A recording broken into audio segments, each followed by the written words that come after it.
In the world of horse racing and equine breeding, few names command as much reverence as the Godolphin Arabian, one of the three founding stallions of the modern thoroughbred racehorse. Alongside the Darley Arabian and the Byerly Turk, the Godolphin Arabian occupies a seminal position in equine history, not only for the bloodline he established, but for the legend and intrigue surrounding his origins, his journey from the East to England, and the profound legacy he left behind.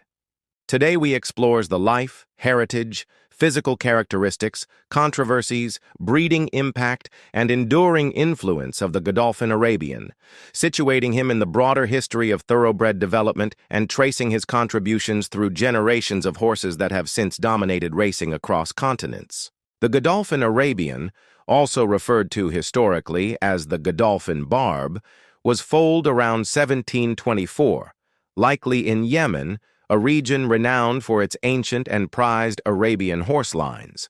The precise nature of his ancestry has long been the subject of debate. What is clear, however, is that the horse's early life involved considerable travel and a transformation from underappreciated utility to elite breeding stock.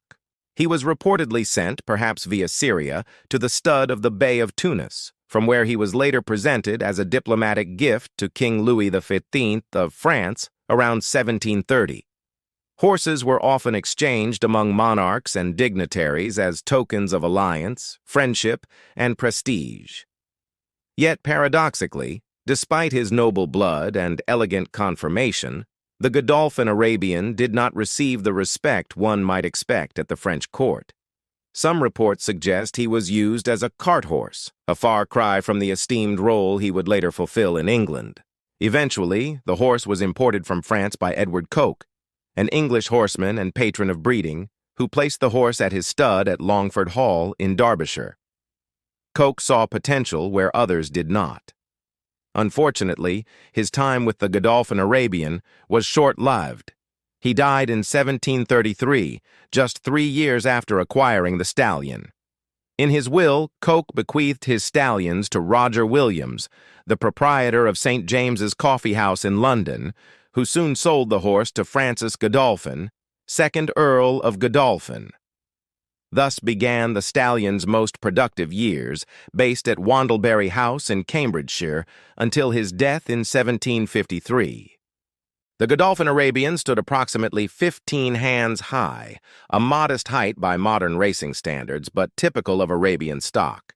He was a bay in color, bearing some white on the off-heel behind, and was widely regarded as a horse of elegance and refined beauty. One distinctive feature noted in both portraits and accounts was his unusually high crest, a trait considered both aesthetically pleasing and functionally advantageous in a racehorse, as it suggested strength and balance through the neck and shoulders. The veterinary surgeon Osmer praised the Godolphin Arabian for his superior conformation, stating, "There never was a horse so well entitled to get racers. His shoulders were deeper and lay farther into his back than those of any horse yet seen. Behind the shoulders there was but a very small space where the muscles of his loins rose exceedingly high, broad, and expanded." Such praise reflects not only the horse's physical attributes, but the growing appreciation among breeders for conformation as a predictor of speed and stamina, essential qualities for racehorses. Most of the Godolphin Arabian's immediate offspring inherited his bay coloring, refined structure, and powerful build. One of the most persistent debates concerning the Godolphin Arabian centers around his true ancestry. While often referred to as an Arabian, some contemporaries and later historians believed he may have been a Barb, a horse of North African origin, specifically from the Barbary coast, including regions like modern-day Tunisia. In his 1840 work, History of the British Turf, James Christie White referred to him as the Godolphin Barb, or as he has been improperly called, the Godolphin Arabian. He went on to argue that while he was considered an Arabian, his features bore more resemblance to the highest breed of barbs. However, modern scholars and equine geneticists have largely dismissed the barb theory. Key physical traits like the dished face and high tail carriage, seen in paintings by artists such as George Stubbs, align more with Arabian than Barb conformation. Moreover, recent DNA testing of male line descendants shows a genetic Y haplotype closely related to that of the Darley Arabian, further supporting an Arabian or possibly Turcoman origin rather than a Barb. Compounding the confusion, the Earl of Godolphin owned another horse explicitly labeled a Barb around 1750, also bay-colored but with a distinguishing star. The presence of multiple exotic stallions at his stud may have led to mix-ups in documentation and oral tradition.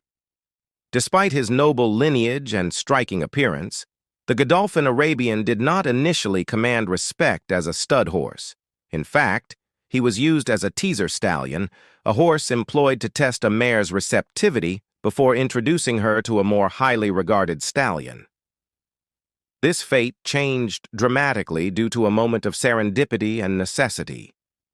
When a stallion named Hobgoblin refused to cover the mare Roxana, the Godolphin Arabian was brought in as a replacement.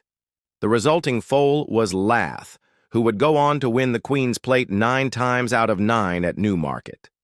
Following Lath were two more exceptional colts from the same pairing, Cade and Regulus. All three inherited their sire's bay coloring, small yet muscular stature, and remarkable speed and stamina. These offspring marked the beginning of the Godolphin Arabian's dominance as a sire, and from that point forward, he was bred to the finest mares in England. His bloodlines became synonymous with success on the track and profitability in the stud book. The Godolphin Arabian's influence was not limited to Great Britain. His daughter Selima, foaled in 1745 out of the mare Shireborn, played a pivotal role in the early development of American racing. Purchased by Benjamin Tasker Jr. of the province of Maryland, Selima was transported across the Atlantic and began racing around 1750. She quickly made her mark by winning the 2,500 Pistole Prize at Gloucester, Virginia, one of the richest races of the era.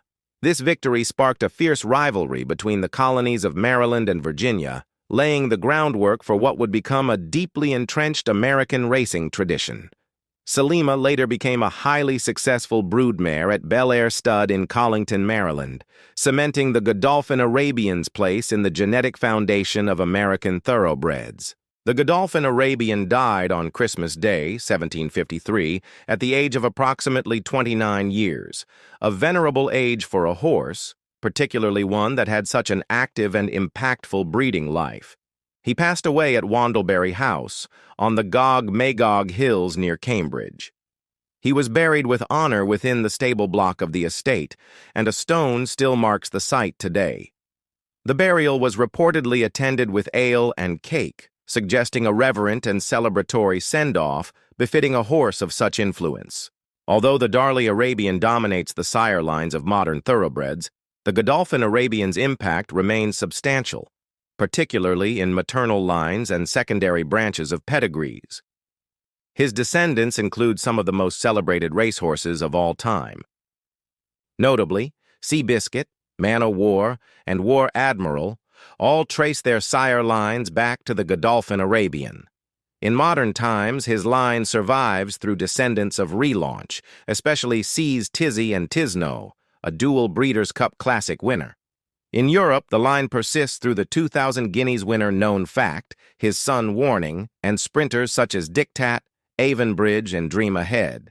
However, in races like the Derby, the Godolphin line has been largely overtaken by descendants of the Darley Arabian. The last winner of the Derby from the Godolphin Arabian line was Santa Claus in 1964. Interestingly, the Godolphin Arabian also influenced non-racing breeds. For example, Conquerant, a foundational stallion of the French trotter breed, descended from his male line. This illustrates the stallion's broader genetic influence, even outside the world of thoroughbred racing. Another noteworthy connection is the thoroughbred legend Eclipse, a direct male line descendant of the Darley Arabian. But through his dam, he was a grandson of Regulus, son of the Godolphin Arabian. This cross-pollination of bloodlines continues to shape modern pedigrees and underscores how the Godolphin Arabian's genes have persisted even when not dominant in the sire line. The Godolphin Arabian's story is one of resilience, serendipity, and profound legacy. From a relatively obscure beginning as a gift horse in France, perhaps even relegated to pulling carts, he rose to become one of the three pillars upon which the modern thoroughbred was built. Though often overshadowed by the dominant Darley Arabian in terms of sire line continuity, the Godolphin Arabian's impact is multifaceted and enduring. His blood runs through some of the most legendary horses in history, both in Britain and across the Atlantic. He helped ignite colonial American racing, contributed to breeding science, and shaped the genetic blueprint of countless equine champions. Today, his grave at Wandlebury House remains a site of historical significance, a quiet resting place for a stallion whose influence gallops on in the veins of horses the world over.